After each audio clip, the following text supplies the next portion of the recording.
예, 할렐루야. 자합들 한번 인사하겠습니다. 오늘 또 주님이 잘해주십니다.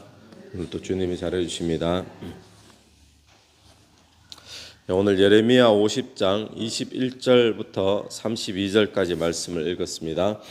오늘 이 본문에서는 여러 가지 이 비유적인 표현을 통해 가지고 이 바벨론에 대한 하나님의 진노하심 또 심판을 생생하게 이제 묘사를 하고 있습니다. 근데 바벨론이 멸망당한 원인이 무엇인가에 대해서 오늘 몇 가지를 이야기하고 있는데 24절 말씀 보시면 24절 하반절을 보십시오. 네가 여호와와 싸웠으므로 발각되어 잡혔도다. 이 바벨론이 이렇게 심판당하는 원인을 여호와와 싸웠으므로라고 첫 번째 이야기합니다. 또 하나 두 번째는 무엇인가 하면 29절에 보시면 29절 하반절 보십시오. 이스라엘의 거룩한 자 여호와를 향하여 교만하였습니다.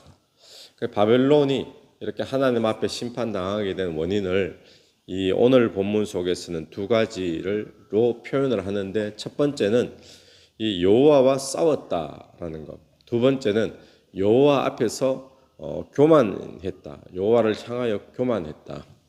그럼 바벨론이 언제 하나님과 싸웠습니까? 여호와 하나님과 또 언제 교만했는 거죠? 이 유다와 예루살렘이 멸망당할 때 그때 바벨론이 지금 여호와와 싸웠다는 거예요. 그런데 유다와 예루살렘이 멸망을 당할 때 이들이 왜 멸망당했죠? 유다와 예루살렘이 하나님 앞에 범죄하고 우상 숭배하고 또 그래서 포로로 잡혀가고 멸망당한 거잖아요. 자기들의 범죄함 때문에. 그런데 이들을 멸망시킨 바벨론에 대해서는 하나님이 또 심판하신다는 겁니다. 이유는 뭔가 하면 여호와와 싸웠다. 그러니까 하나님과 싸운 것으로 하나님 계산을 그렇게 하신다는 이야기죠. 여러분, 하나님의 자녀 또 하나님의 백성은 하나님이 직접 다스린다라는 것을 보여주고 있습니다. 그러니까 하나님의 백성이 그냥 말로만 하나님의 백성 이게 아니라 누가 하나님의 백성을 건드리면 하나님 건드린 걸로, 누가 하나님의 백성에게 선대해 주면 하나님을 선대해 주는 걸로. 그러니까 이게 무엇하고 연결되는가 하면 아브라함하고 언약을 맺을 때에 하나님께서 뭐라고 하시죠? 내가 너를 복의 근원 삼아 주겠다 말씀하시고는 너를 복주는 자를 복주고 또 너를 저주하는 자는 또 저주받을 것이고, 왜냐하면 아브라함이 복의 근원으로 세워지니까 그렇습니다. 그러니까 지금 하나님께서 이 하나님의 백성들에 대해서 저주하면 하나님에 대해서 저주하는 것처럼 그렇게 계산하시고 또 싸우는 것처럼 그렇게 계산하시겠다는 이야기죠. 여러분, 그만큼 하나님이 하나님의 백성들을 지키고 보호하시고 그게 하나가 된 연합이죠. 하나님과의 연합. 오늘 또 저와 여러분을 하나님이 그렇게 여기시고 지키고 보호하시는 줄로 믿습니다. 그리고 이들이 이제 교만하게 되는데 바벨론이 31절도 한번 보십시오. 31절 보시면 주 만군의 여호와의 말씀이니라. 교만한 자여 보라, 내가 너를 대적하나니 너의 날 곧 내가 너를 벌할 때가 이르렀음이라. 교만한 자가 걸려 넘어지겠고.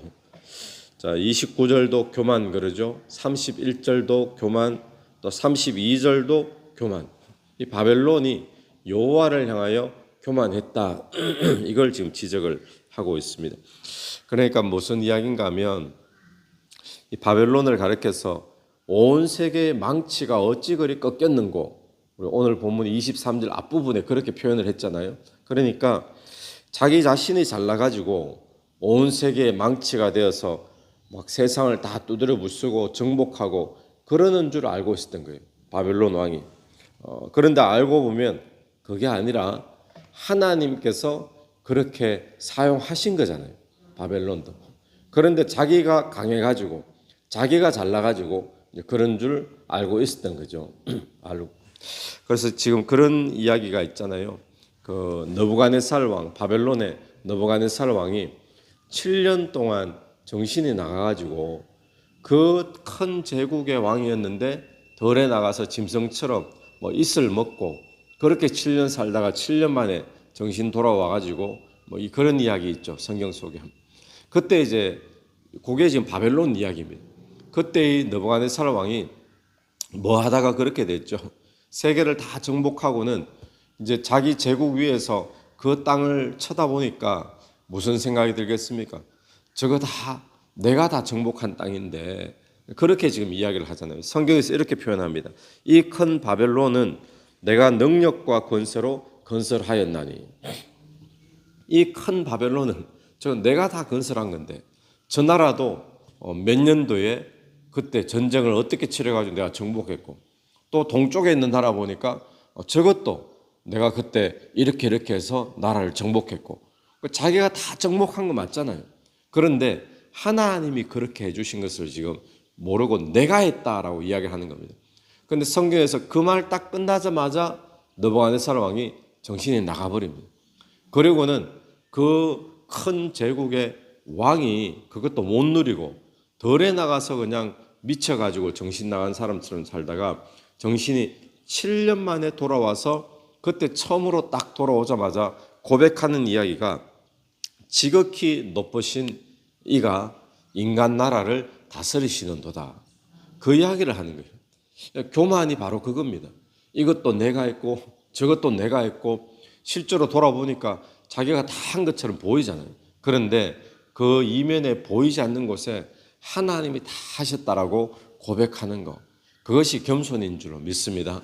그러니까 느부갓네살 왕은 그 말을 하다가 본인이 그렇게 정신이 나갔던 것처럼 하나님은 오늘 또 그렇게 고백하는 이 바벨론 꺾으시는 거예요. 느부갓네살 왕 그 다음에 벨사살 왕이 등장하거든요. 그때 이제 이 나라가 망합니다. 그래 이게 길지 않죠 바벨론이. 그런데 벨사살 왕은 자기가 다 한 것처럼 교만하게 자기 아버지 느부갓네살 왕이 어떻게 했는가를 다 봤으면서도 그래 이제 기회가 주어지지 않는 거예요. 바로 그날 이제 멸망을 당해버리게 되는 그게 이제 생기죠. 그래서 오늘 또 저와 여러분이 지금 내가 잘 나가고 있는 것이 있다면 지금 내가 남들보다 뭐 더 누리는 것이 있다면 이거 전부 다 내가 한 건데 이 말하면 안 됩니다. 하나님께서 내게 다 해주신 건데 지극히 높으시니까 인간 나라를 다스리시는도다.